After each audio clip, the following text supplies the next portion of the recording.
Hey everyone, J-Rob Plays here, and today for now is going to be the final video in the Guardian Rank series. The reason I say that is because Guardian Ranks 10 has some requirements that Bungie has found a way to time gate. It's been a while since Bungie has time gated the Guardian Rank stuff. Normally you're just waiting on like Grandmasters to release, so it's happened before, but in this case we have the Grandmasters early. You can only do them one time throughout the year, and that'll also play into some of the requirements that we can't do just yet. So what you see me have completed is what we've mostly done. The only thing that I haven't done yet is going to be the seasonal challenges, and I've already got the rewards pass done. As you can see, with the rewards pass, once you get into your 400s, you're not going to really have any trouble completing this. Just running the same stuff over and over again, you're going to get to your 110. That was some of the major concern people were having, was how am I even going to finish these ranks, because what they did is they made each rank 100 or 101 through 110 5 ranks. They have 5 little separate ranks. It is just as much as one rank was before, but you still get so much XP. The grind is still so long that you'll get it done roughly by the time you get to like 402, 403-ish. So not a problem there. Of course, as long as you have the time.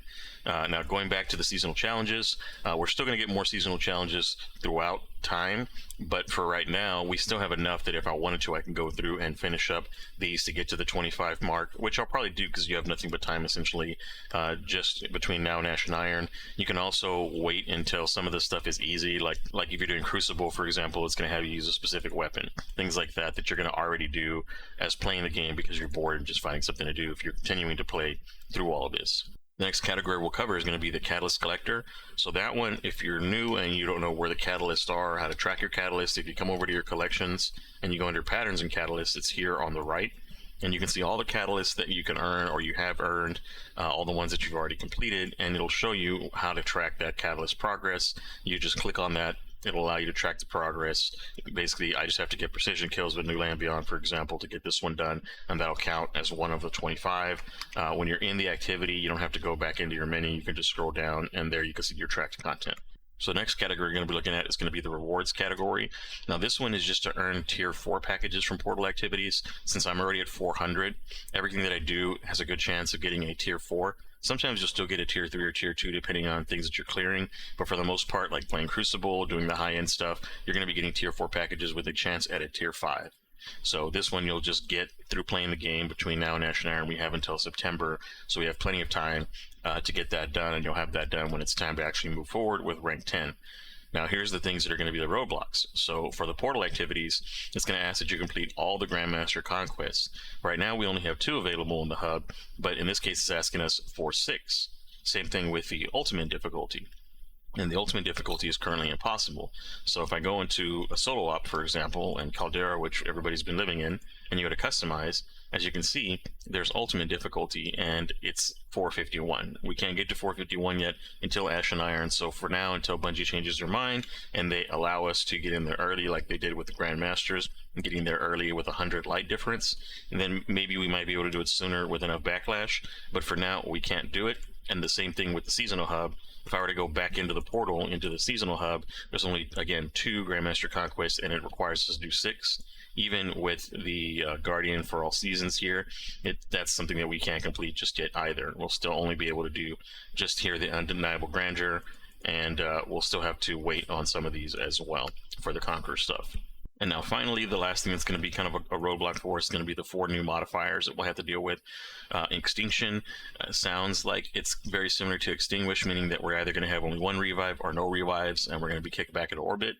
The Anti-Surge, of course, is probably going to lower our output for a certain elemental type.